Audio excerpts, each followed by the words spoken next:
namna ya kuweza kupata upako. Tutakwenda kuangalia hapo na tutagusa hoja mbili tu. Mambo mengine tutaendelea nayo kesho. Leo tutagusa hoja mbili tu za namna ya kuweza kupata upako, na Mungu ataibariki mioyo yetu sana.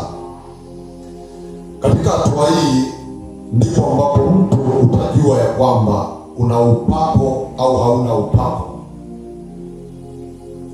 Unaenda kuangalia namna ya kuweza kupata upako, wewe utaelewa kwamba nina upako au sina upako. Nataka tuende moja kwa moja. Kwanza tuangalie kitabu cha Matendo ya Mitume sura ya 10 mstari wa 38. Matendo ya Mitume 10:38. Biblia imeandikwa namna hii: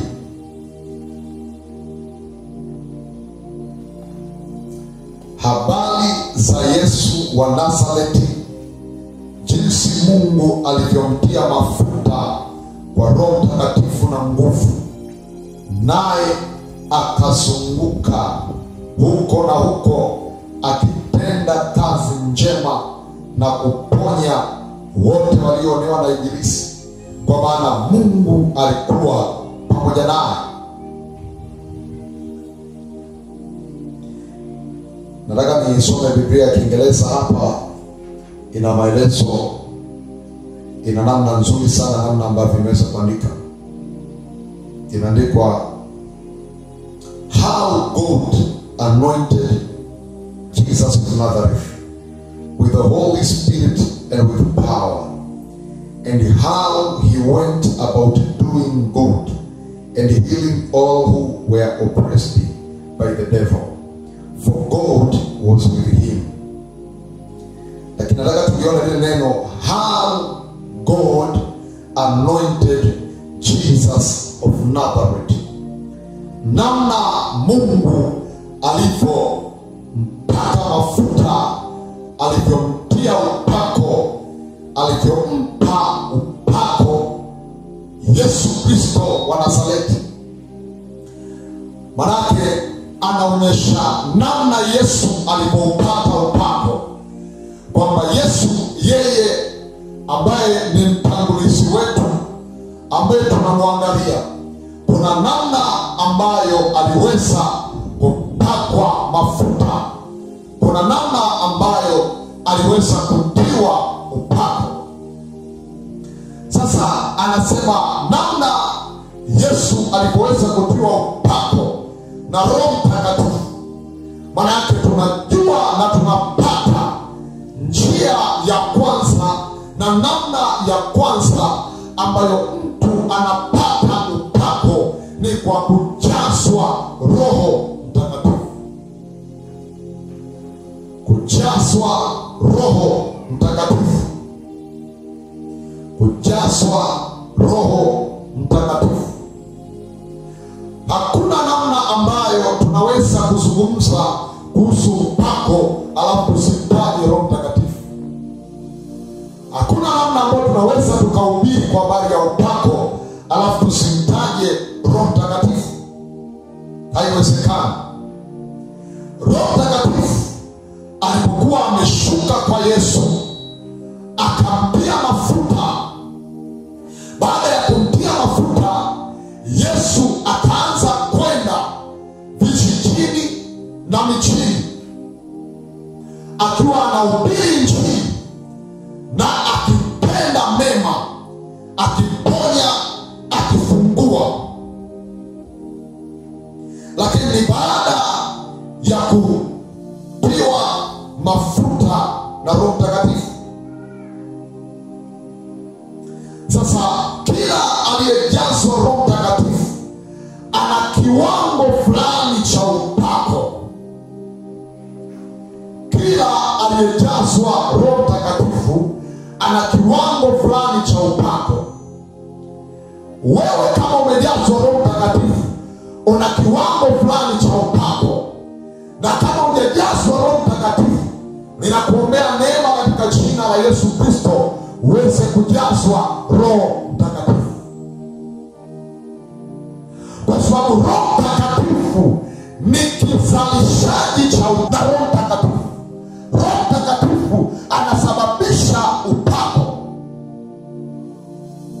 Nataka tuangalie hapa kitabu cha Luka sura ya 4 kuanzia mstari wa kwanza mpaka mstari wa 15.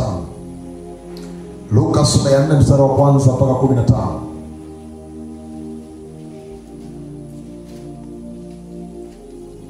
Ukisha jazwa Roho Mtakatifu, maana yake tayari una upako. Ukishapewa upako unaingizwa kwenye madarasa. Nisikilize vizuri. Kitabu cha Luka kinaeleza namna hii: naye Yesu hali amejaa Roho Mtakatifu alirudi kutoka Yordani, akaongozwa na Roho muda wa siku 40 nyikani, akijaribiwa na Ibilisi. Na siku hizo alikuwa hali kitu, hata zilipotimia aliona njaa. Ibilisi akamwambia, ukiwa ndiwe mwana wa Mungu, liambiwe jiwe hili liwe mkate.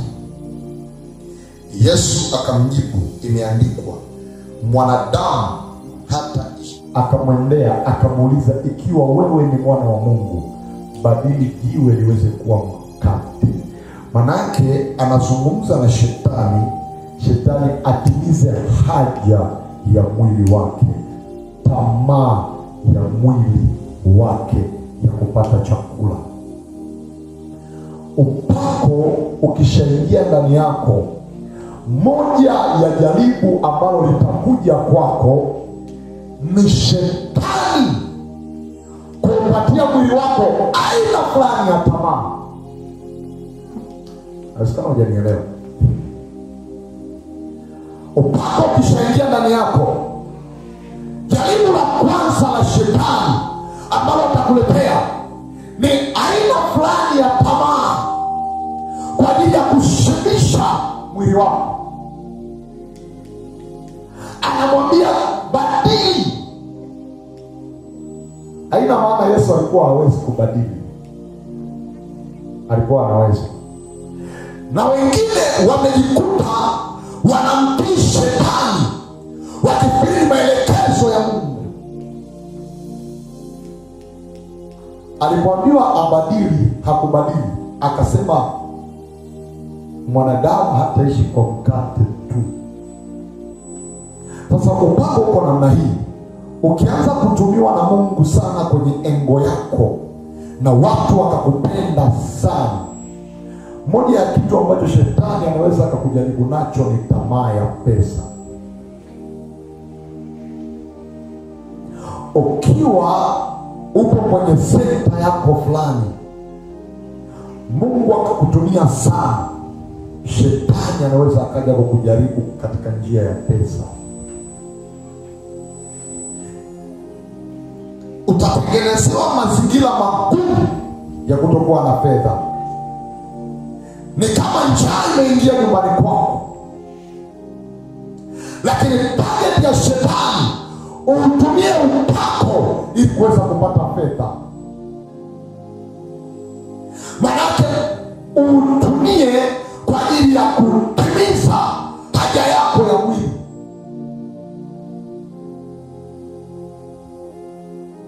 Lakini nyingine ni tamaa ya wanawake na tamaa ya wanaume. Upako unavuta vitu vingi sana. Unavuta vitu vingi sana. Na wakati unavuta, vingine sio vya Mungu, vingine vya adui. Unaweza ukajikuta unashangaa umejaa nguvu za Mungu ndani, lakini mwili wako unakuwa kizuizi cha kwanza.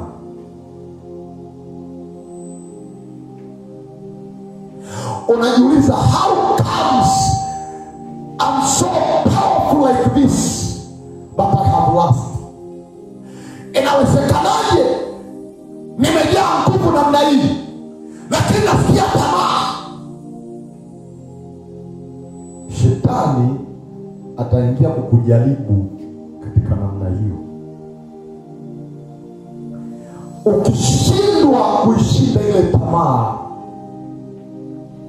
upako unaanza kushuka. Kwa sababu Mungu anatarajia ushinde ili viwango vyako viwe bora zaidi. Kwa hiyo ni muhimu sana kuweza kuwa waangalifu. Lakini anakuja kujaribiwa tena Yesu. Tuangalie hapa. Anasema Ibilisi, akampandisha juu, mstari wa 5. Akampandisha juu, akamwonyesha milki zote za ulimwengu kwa dakika moja. Ibilisi akamwambia, nitakupa wewe enzi hii yote na fahari yake, kwa kuwa imo mikononi mwangu, nami humpa yeyote kama nipendavyo. Basi wewe ukisujudu mbele yangu, yatakuwa yako. Tamaa ya mali. Anajaribiwa kwa tamaa ya mali. Unaona watu wapo kwenye sekta fulani, wanafanya kazi, wanafanya vizuri kabisa, lakini sio waaminifu. Ili wafanye wanahitaji rushwa. Tamaa ya mali. Wengine Mungu aliwapaka mafuta kufikia pale, lilipokuja jaribu la tamaa ya mali, wakapoteza ile neema ambayo Mungu aliweka juu yao. Anasema, ukinisujudia I will give you. Kuna vitu ambavyo Mungu anaweza kutoa na shetani akatoa, ila shetani akitoa lazima umsujudie. Lakini Mungu akitoa, yeye Mungu ana protocol zake. Shetani anataka ibada. Sijui kama kuna mtu ambaye ananielewa hapa. Sijui kama kuna mtu ananielewa hapa. Jaribu lingine, kusoma mstari wa 9. Akamuongoza mpaka Yerusalemu, akamweka juu ya kinara cha hekalu, akamwambia, ukiwa ndiwe mwana wa Mungu, jitupe chini, kwa maana imeandikwa, atakuagizia malaika zake wakulinde, na ya kwamba mikononi mwao watakuchukua, usije ukajikwaa mguu wako. Alipandishwa kwenye madarasa. Baada ya kushinda madarasa, ndipo akaanza kupata watu ambao wanamshabikia. Baada ya kushinda madarasa, ndipo akapata wafuasi. Baada ya kushinda madarasa, ndipo akaanza kutukuzwa. Unataka uanze kutukuzwa kabla ya kushinda madarasa? Unataka uanze kupata wafuasi kabla ya kupita na kushinda kwenye madarasa? Haiwezekani. Ili utukuzwe, lazima upitishwe mahali. Dhahabu yoyote inayong'aa sana ni iliyokaa sana kwenye moto. Dhahabu iliyotolewa kwenye moto kabla ya wakati, hata mng'ao wake sio bora kuliko ile ambayo imekaa kwenye moto sana ili kusafishwa. Utapitishwa kwenye michakato ambayo itakufanya uweze kuwa bora baada ya kutoka kwenye hiyo michakato. Mambo haya yana michakato ndani yake. Yana michakato. Baadaye unapokuja kutokea namna hii mbele ya watu, unakuwa bora. Yesu hakuchagua watu wa kuambatana naye kabla ya kupata upako. na baada ya kupata upako na tayari viwango vimeongezeka, akatoka akiwa amejaa Roho Mtakatifu, akaanza kuwachagua wanafunzi. Ndipo akawapata wanafunzi wa kuambatana naye kwenye huduma. Unataka watu wa kuambatana na wewe ambao hawataweza kukuumiza. Wanataka kuambatana na watu ambao watalikamilisha kusudi la Mungu ambao liko juu yako. Ni lazima ukubali kupita kwenye hayo manarasi. Kama kuna mtu ananielewa, aseme amina tena.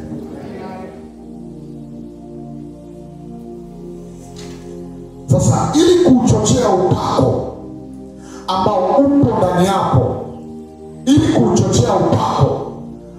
upo ndani yako, ni lazima uingie kwenye darasa la kuomba na kufunga na kusoma. Aliyekuwa anatengeneza hicho kiti alikusudia kitakaliwa.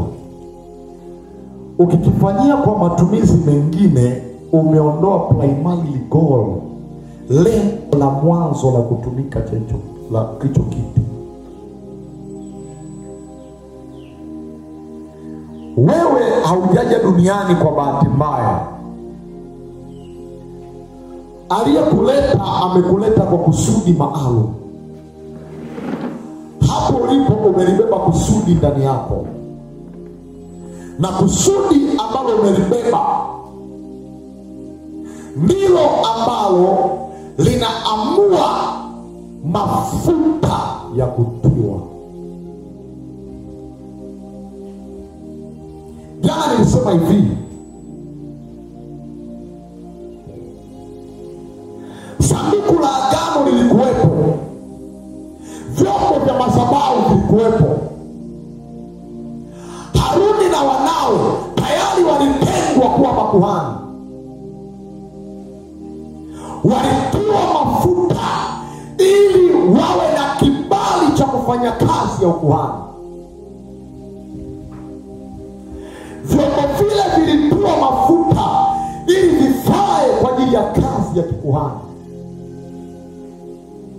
Kwa hiyo usitegemee kwamba upako ukiwa juu yako ndio utakaokufanya uwe nabii. Anakuwa nabii ndipo anatiwa upako. Unakuwa mchungaji ndipo unatiwa upako. Unakuwa mwinjilisti ndipo unatiwa upako. Unakuwa mwalimu wa neno la Mungu ndipo unatiwa upako. Upako haupo kukufanya uwe mwalimu, upako haupo kukufanya uwe mtume, upako haupo kukufanya uwe nabii na mchungaji, upako haukufanyi uwe mfanyabiashara. Unakuwa mfanyabiashara ndipo upako unakuja kwako. Kwa hiyo linatangulia kusudi, alafu ndipo uwezeshi wa kufanya katika namna ya urahisi unaletwa.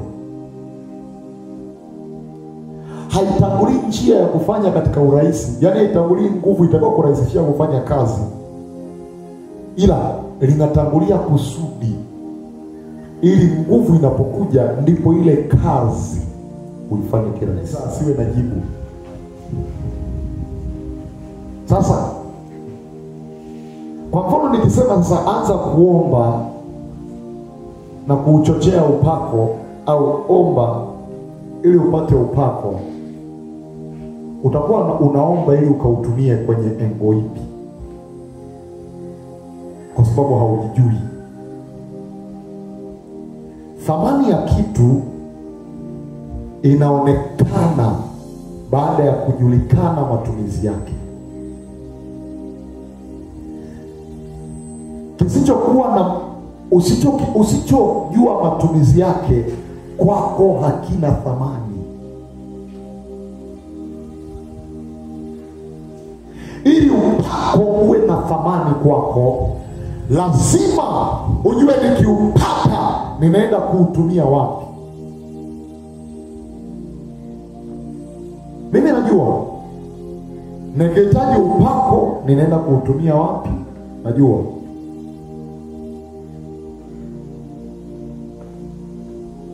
Sasa sikiliza,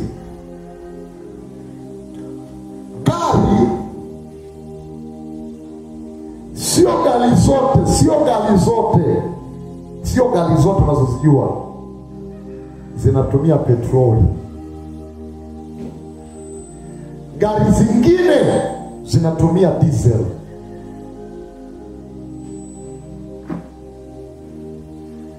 Kinachoamua aina gani ya mafuta yawekwe ni aina ya gari. Kinachoamua aina gani ya upako wekwe juu yako ni aina ya kusudi ambalo umebeba.